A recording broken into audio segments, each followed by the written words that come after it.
আসসালামু আলাইকুম ওয়া রাহমাতুল্লাহ। সুপ্রিয় শিক্ষার্থী বন্ধুরা, স্বাগত তোমাদের সহজে শিক্ষার আজকের এই পর্বে। তো ছোট বন্ধুরা, আজকে আমরা তৃতীয় শ্রেণীর ১০৮ পৃষ্ঠা তোমাদের যে মুদ্রার যে অঙ্কগুলো আছে সেগুলো সমাধান করে দিব। চলো আমরা ক্লাস শুরু করি। তার আগে আমাদের চ্যানেলটি সাবস্ক্রাইব করে নাও। বেল আইকনটি বাজিয়ে দাও, একটা লাইক করো, একটা কমেন্ট করো এবং বন্ধুদের কাছে শেয়ার করে দাও। সবাই মিলে একসাথে যেন আমরা শিখতে পারি। তো প্রথম যে প্রশ্নটি আমরা দেখছি, আমরা ২ নং অঙ্কগুলো সমাধান করব। তো এখানে দেখা যাচ্ছে যে ৳৪৫ ৭৫ পয়সা, ৳৩৫ ৮০ পয়সা যোগ করলে কী হবে করতে হবে। তো দেখো, প্রথমত আমরা এই যে ৳৪৫ ৭৫ পয়সা আছে, ৳৩৫ ৮০ পয়সা আছে, এইটাকে আমরা একটার নিচে আরেকটা লিখব। আচ্ছা, একটার নিচে আরেকটা লিখলাম ৳৪৫ ৭৫ পয়সা এবং ৳৩৫ ৮০ পয়সা। এখন এটা যোগ করব, তাহলে ৫ আর ০ তে হয় ৫, ৭ আর ৮ এ কত? ৫ তো আর হয় না, ৮ ৭ ১৫, ১৫ আর ৫, ঠিক আছে? তো এই জিনিসটা এখানে শুধু ৫৫ হলো কেন? এই জিনিসটার জন্য আমরা একটা রাফ করব, ঠিক আছে? তো প্রথমত আমরা এখানে ৭৫ লিখব, নিচে আছে ৮০, টা লিখব। তো ৭৫ আর ৮০ তে ৫ এর ৫, ৮ ৭ ১৫, এইটা থেকে আমরা ১০০ বিয়োগ করে দিব। তাহলে কত থাকে? ৫৫। এই রাফটা দেখাবে খাতায়। তাহলে এখন কি হলো? আমরা জানি ১০০ বিয়োগ করলাম কেন? আমরা জানি যে ১০০ পয়সায় ৳১ হয়। তাই আমরা এখানে ১০০ বিয়োগ করে ৫৫ থাকলো, তাই আমরা এখানে ৫৫ লিখলাম। আর ১০০ র পরিবর্তে আমরা ১ পাই, ৳১। এই ৳১ এই ঘরে যায় যোগ হবে, ঠিক আছে? আচ্ছা, তাহলে এই হলো এখানকার ঘটনা। তো ১ যদি এখানে এসে যোগ হয়, তাহলে এখানে ৫, ৫, ১০ আর আগের এখান থেকে ১ পেলাম, তাহলে ১১। ১১ র ১ হাতে হচ্ছে কত? হাতে হচ্ছে ১। তাহলে ৪ ৩ ৭ আর ১ ৮। তাহলে উত্তরটা কি? ৳৮১.৫৫। আমরা কিভাবে লিখব? যে ৳৪৫.৭৫ যোগ ৳৩৫.৮০ সমান ৳৮১.৫৫। প্রিয় শিক্ষার্থী বন্ধুরা, আশা করি বুঝতে পেরেছ। চলো আমরা খ নম্বর সমস্যার সমাধানটি দেখি। দেখো, এখানে বলছে এবার একই রকম যে ৳৩৭.২০ থেকে ৳২১.৭০ বিয়োগ করতে হবে। তো দেখো, ৳৩৭.২০ বিয়োগ ৳২১.৭০ বিয়োগ করতে হবে। এখানেও একটা রাফ তোমাদেরকে দেখাতে হবে, পরীক্ষার খাতায় ওইটা করতে হবে। আচ্ছা দেখো তো, তো ৳২০.২০ এরপর এখানে ৭০ পয়সা। আচ্ছা, ২০ পয়সা থেকে কি ৭০ পয়সা বিয়োগ করা যাবে? যাবে না। তো না গেলে এই ঘর থেকে কি নেবে?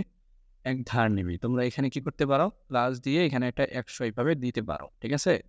আচ্ছা, প্লাস দিয়ে কি করতে পারো? একটা ১০০ দিতে পারো। আর এই জিনিসটা আছে যেটা, এটাকে কেটে তোমরা ৩৬ লিখতে পারো। কারণ আমরা এখান থেকে ১ নিয়ে নিয়েছি। ১ নেওয়ার কারণে এখানে গিয়ে এটা কি হয়েছে? ১০০ পয়সা হয়েছে। আচ্ছা, তাহলে ১০০ আর ২০, তাহলে ১০০ যোগ হবে না এটার সাথে? ১০০ যোগ। তাহলে টোটাল কি হইল আমার? ১২০। ১২০ থেকে এখন বিয়োগ করব ৭০। ০ থেকে ০ গেলে ০, ১২ থেকে ৭ গেলে ৫। আচ্ছা, এখন এইজন্য এখানে এই ৫০ থাকলো। আচ্ছা, এখন এটা তো ১ নিয়ে নিছি, তাই ১ কমে গেছে, এখন ৩৬। তাহলে ৬ ধরতে হবে। ৬ থেকে ১ গেলে ৫। এরপর হচ্ছে কি? ৩ থেকে ২ গেলে ১। তাহলে ৳১৫.৫০। অঙ্কটা তুলব, তোলার পর জাস্ট উত্তর লিখব। প্রিয় শিক্ষার্থী বন্ধুরা, এবারে আসো আমরা গ নং অঙ্কটির সমাধান করি। তো আমরা গ নম্বরে দেখতে পাচ্ছি যে এখানে নিচে, নিচে দেয়া আছে। জাস্ট আমরা তুলব এবং যোগ বিয়োগ করব, যেভাবে এখন করলাম। আচ্ছা, তো সেক্ষেত্রে আমরা কি করব? যে অঙ্কটা উপরে তুলব, এটা নিচে তুলব। তোলার পরে আমাদেরকে কি করতে বলছে? যোগ করতে বলছে। তো এখন ৭ ৭ ১৪, ৪ হাতে হচ্ছে ১, ৭ ৩ ১০ আর ১ ১১। হ্যাঁ, তাহলে এটা এদিকে করবে। রাফটা করা মাস্ট, জরুরি রাফ করতে হবে। ৭৭, ৭ ৭ ১৪, ৪ হাতে হচ্ছে ১, ৭ ৩ ১০ আর ১ ১১। তাহলে ১১৪, ১০০ র বেশি, তাহলে ১০০ বিয়োগ দিয়ে দিতে হবে। তো এখানে কত হলো? ১, ঠিক আছে? সরি ৪, আর এখানে হচ্ছে ১, ১৪। তাহলে এখন এই যে ১০০ বিয়োগ করেছি, মানে কি ৳১ হবে ১০০ বিয়োগ করার কারণে। এখানে ১৪, এই ১৪টা এখানে, আর এই ১ টা হচ্ছে পরের ঘরে চলে আসবে। ৯ সাথে কত? তাহলে ১৬, আর ১ এ ১৭ ৭, এই হচ্ছে ১। ৬ ৩ ৯ আর ১ এ কত? ১০। তো এই হলো আমাদের এটা ৳১০৭.১৪। এরপরে এখন আসেন চ নম্বর। ৳২০০.২০ বলেছে এবং বিয়োগ করতে হবে ৳১০.৪০। তো সেক্ষেত্রে আমরা আবারও এদিকে রাফ করব। তাহলে ২০ থেকে ৪০ বিয়োগ যাবে? যাবে না। তাহলে আমরা কি করব? এখান থেকে ৳১ ধার নিব। তাহলে এটা হয়ে যাবে ১৯৯। এটা এখানে এসে কি হয়ে যাবে? ১০০ যোগ হবে। আচ্ছা, তাহলে এখানে প্লাস ১০০ দিবা আর এখানে ১৯৯ লাগবা। তার কারণ কি? ১ কমে গেলে ১৯৯ হয়। আর এখানে ১০০ বাড়ার কারণ কি? কারণ ৳১ আসছে, ৳১ পয়সার করে আসলে ১০০ হয়। তাই এখানে প্লাস ১০০ দিয়ে দিবা। আচ্ছা, তাহলে ১২০ হলো বিয়োগ হচ্ছে ৪০। তাহলে ০ থেকে ০ গেলে ০, ১২ থেকে ৪ গেলে ৮। আচ্ছা, তাহলে এখন ৮০ পয়সা। তো এখন ৯ থেকে ০ গেলে ৯, ৯ থেকে ১ গেলে ৮, ঠিক আছে? আর ২ থেকে আ সরি ০ হ্যাঁ ৯, ৯ থেকে ০ গেলে ৯, আবার এখানে এই ঘরে তো ৯ এখন এটা তো চিন্তা করা যাবে না। এই যে ১৯৯, ৯ থেকে ১ গেলে ৮। আচ্ছা, আর এখানে এই যে ১ আছে, এই ১ টা বসে যাবে, ঠিক আছে? তাহলে ১৮৯। এটা কিন্তু আর মনে করা যাবে না যে আছে। এটা মনে করতে হবে, ঠিক আছে? তাহলে এটাও আমাদের শেষ হয়ে গেল। তোমরা হয়তো অনেকে এটা করো, এইখান থেকে ধার নাও। তো এইখান থেকে ধার নিলে এখানে দিতে হবে। সেক্ষেত্রে এটা কাটা দরকার নেই। তাহলে এখানে ধরো যে ২০০ই আছে, এখানে ১ কমে গেল। একই রকম উত্তর আসবে, ঠিক আছে? আচ্ছা, এরপরে এখন আসো, আমরা চলে যাই ঘ নম্বরে। চ নম্বর আমরা করেছি। এবার আমরা ঘ নম্বর করব, ও নম্বর করব। তাহলে ৳৮৯.৪২। তো এখানে যোগ করতে হবে আগের মতোই। আমরা তাহলে কি করব? এখানে একটা রাফ করব। তাহলে ৪, ২, ৮, ৯। ৯ দিয়ে ১১-র ১, হাতে কত? হাতে হচ্ছে ১। ৮ ৪ ১২ আর ১ ১৩, ১৩১। তাহলে ১০০ বিয়োগ যাবে। তাহলে ৩১ থাকবে। এই ৩১ টি হচ্ছে এখানে। আচ্ছা, ১ এখন কি এখানে এসে যুক্ত হবে? তাহলে ৮৯, এখানে ৯ আর ৫ ৯ আর ৫ তো ১৪ হওয়ার কথা। তো এই ১ চলে আসার কারণে এটা ১৫ হয়েছে। চাইলে তোমরা এখানে ১ এভাবে দিতে পারো, না দিলেও সমস্যা নাই। আচ্ছা, ৫। তাহলে ৮ ৪ ১২ আর ওই যে হাতের ১ ছিল, তো ১৩ এখন। এটাও হয়ে গেল। এবার ও নম্বরটা দেখো যে ৳৭৮ এত পয়সা, এত টাকা এত পয়সা। তো ও নম্বর অঙ্কটা আমরা দেখতে পাচ্ছি যে বিয়োগ করতে বলছে। তাই আমরা এখানে বিয়োগ চিহ্ন দিয়ে দিচ্ছি। ৫০ থেকে ৭৫ বিয়োগ করা যায় না। তাই আমরা ৫০ বিয়োগ ৭৫ এটা করতে পারবো না। ১০০ এই জন্য এখান থেকে ধার নেবো। তো এখানে ৭৮ আছে, এখানে এটা হয়ে যাবে ৭৭। কারণ ১ আমি নিয়ে নিছি। আর এই একটা এখানে এসে ১০০ হবে। তাহলে ১৫০। ১৫০ থেকে ৭৫ বিয়োগ। ১০ থেকে ৫ গেলে ৫, হাতে ১। এটা ১৫ ধরতে হবে। ১৫ থেকে কত? ১২ থেকে ৮ গেলে ৭। হাতের ১ মিলে গেল, ঠিক আছে? আচ্ছা, এখন আসো ৭৫ পয়সা বসেছে এখানে। তো এখানে ৭৭, ৭ থেকে ২ গেলে ৫, ৭ থেকে ৪ গেলে ৩। তো এই হচ্ছে আমাদের গ নম্বর অঙ্কের সমাধান।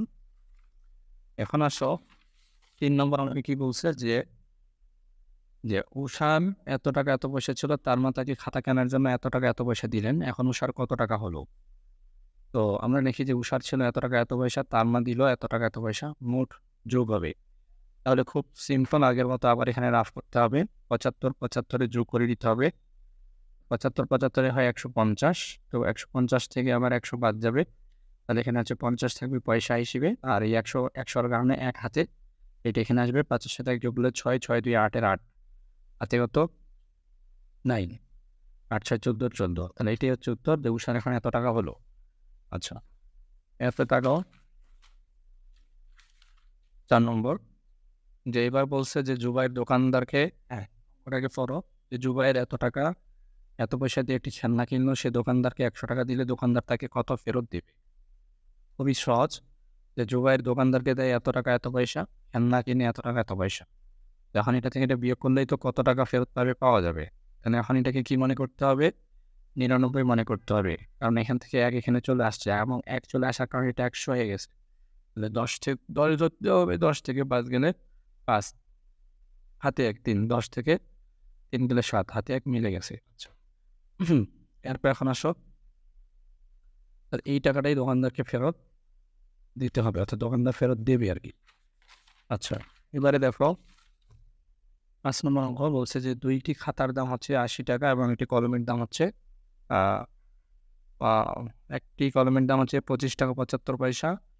তো আরিশা কি করছে? দোকানদারকে এই জিনিসগুলো কেনার জন্য ২০০ টাকার একটি নোট দিয়েছিল।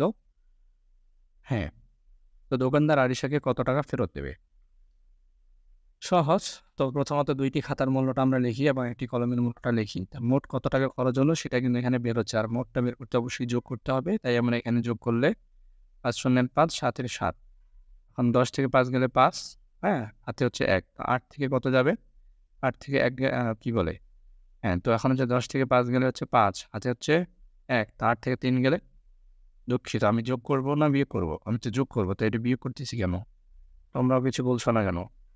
আচ্ছা, তাহলে ৫ শূন্যের ৫, ৭ এর ৭, আচ্ছা ৫ শূন্যের ৫, ৮ দুইয়ে ১০, এই হলো কথা। এখন এটা হচ্ছে তার মোট খরচ। আসলে দোকানদারকে দেয় হচ্ছে সে ৳২০০, তাই না? তো পয়সা তো দেয় না, তাই শূন্য, শূন্য পয়সা লিখছি। মোট ক্রয় মূল্য হচ্ছে ৳১০৫.৭৫, তাহলে এটা থেকে বিয়োগ হবে। তো এখন এটা থেকে তো এটা বিয়োগ করা যাবে না, তাই এটাকে ১৯৯ মানে করতে হবে এবং এখানে ১ যোগ হয়ে যাবে। তো ১০০ থেকে ৭৫ গেলে বিয়োগ করবা ২৫ হবে, ২৫। এখন ৯ থেকে ৫ গেলে ৪, আবার ৯ থেকে ০ গেলে ৯, ঠিক আছে? আচ্ছা, এবং ১ থেকে ১ গেলে ০, যে কারণে এটা কিন্তু মনে করা যাবে না এখন আর। অর্থাৎ এইটা থেকে এটা বিয়োগটা করবা, মনে থাকে যেন। তো দোকানদার এই টাকাটা ফেরত দেবে। হুম। প্রিয় শিক্ষার্থী বন্ধুরা, আমরা আজকে ৫ পর্যন্ত করছি। আগামী দিনে আমরা পরবর্তী অঙ্কগুলো করব। সে পর্যন্ত আল্লাহ তোমাদের ভালো রাখুক, আমাদের সঙ্গেই থাকবে। আসসালামু আলাইকুম।